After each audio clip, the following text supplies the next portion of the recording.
nothing more. Distinctly I remember it was in the bleak December, and each separate dying ember wrought its ghost upon the floor, eagerly wished the morrow. Vainly I had sought to borrow from my books a crease of sorrow, sorrow for the lost Lenore, for the rare and radiant maiden whom the angels name Lenore, nameless here forevermore. In the silken, sad, uncertain rustling of each purple curtain thrilled me, filled me with fantastic terrors never felt before, so that now, to still the beating of my heart, I stood repeating, "'Tis some visitor entreating entrance at my chamber door, some late visitor entreating entrance at my chamber door. This it is, and nothing more." Presently my soul grew stronger, hesitating then no longer. "Sir," said I, "or madam, truly your forgiveness I implore, but the fact is I was napping, and so gently you came rapping, and so faintly you came tapping, tapping at my chamber door, that I scarce was sure I heard you. Here I opened wide the door, darkness there, and nothing more. Deep into that darkness peering, long I stood there wondering, fearing, doubting, dreaming dreams no mortals ever dared to dream before. But the silence was unbroken, and the stillness gave no token. And the only word there spoken was the whispered word, "Lenore." This I whispered, and an echo murmured back the word, "Lenore," merely this, and nothing more. Back into the chamber returning, all my soul within me burning, soon again I heard a tapping, something louder than before. "Surely," said I, "surely that is something at my window lattice. Let me see then what threat it is, and this mystery explore. Let my heart be still a moment, and this mystery explore. 'Tis the wind, and nothing more." Open here I flung the shutter, when, with many a flirt and flutter, in here stepped a stately raven of the saintly days of yore. Not the least obeisance made he, not a minute stopped or stayed he, but, with mien of lord or lady, perched above my chamber door, perched upon a bust of Pallas, just above my chamber door, perched and sat, and nothing more. Then this ebony bird, begulling my sad fancy into smiling, by the grave and stern decorum of the constituents it wore, "Though thy crest be shorn and shaven, thou," I said, "art sure no craven, ghastly grim, and ancient raven, wandering from the nightly shore. Tell me what thy lordly name is on the night's Platonian shore." Quoth the raven, "Nevermore." Much I marveled this ungainly fowl to hear discourse so plainly, though its answer little meaning, little relevancy bore. For we cannot help agreeing that no living human being ever yet was blessed with seeing bird above his chamber door, bird or beast upon the sculptured bust above his chamber door, with such a name as Nevermore.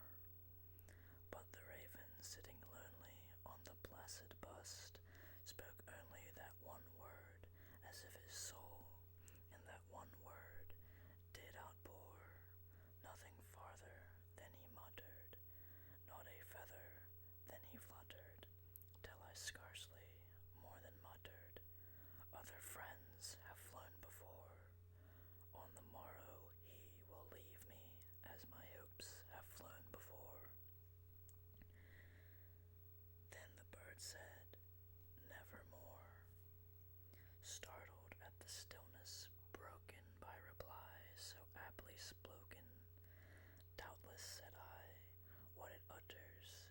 is its only stock and store, caught from some unhappy master, whom unmerciful disaster followed faster, till his songs one burden bore, till the dirges of his hope this melancholy burden bore, of never, nevermore.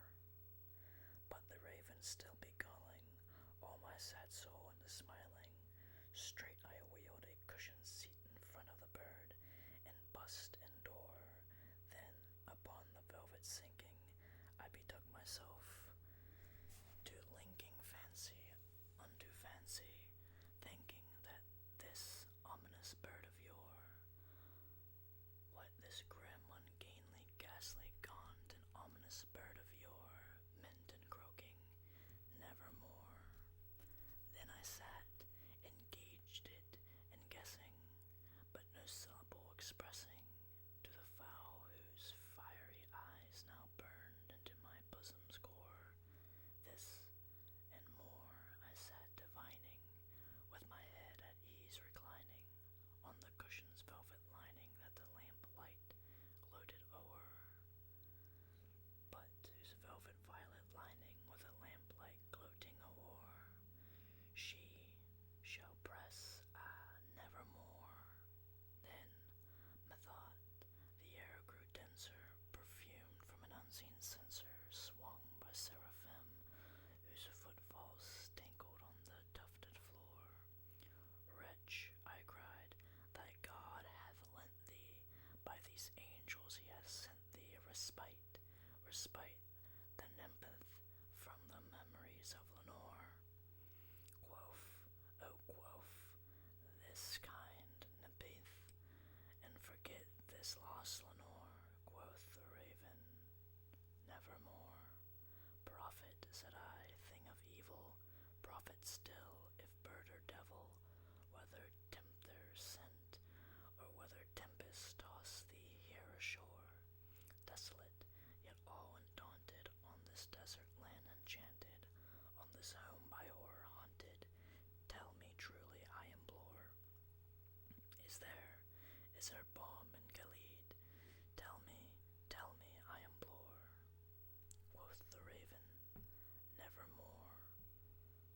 Prophet, said I, thing of evil, prophet still, if bird or devil, by that heaven that bends above us, by that God we both adore, tell this soul with sorrow laden, if within the distant Aden, if shall clasp a saint and maiden, whom the angels name Lenore, clasp a rare and radiant maiden, whom the angels name Lenore. Quoth the raven, nevermore.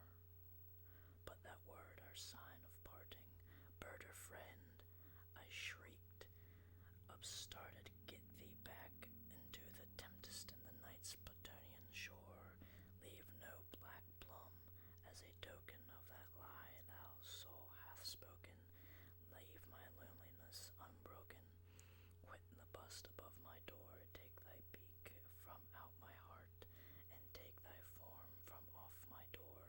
Quoth the raven, nevermore. And the raven never flitted, still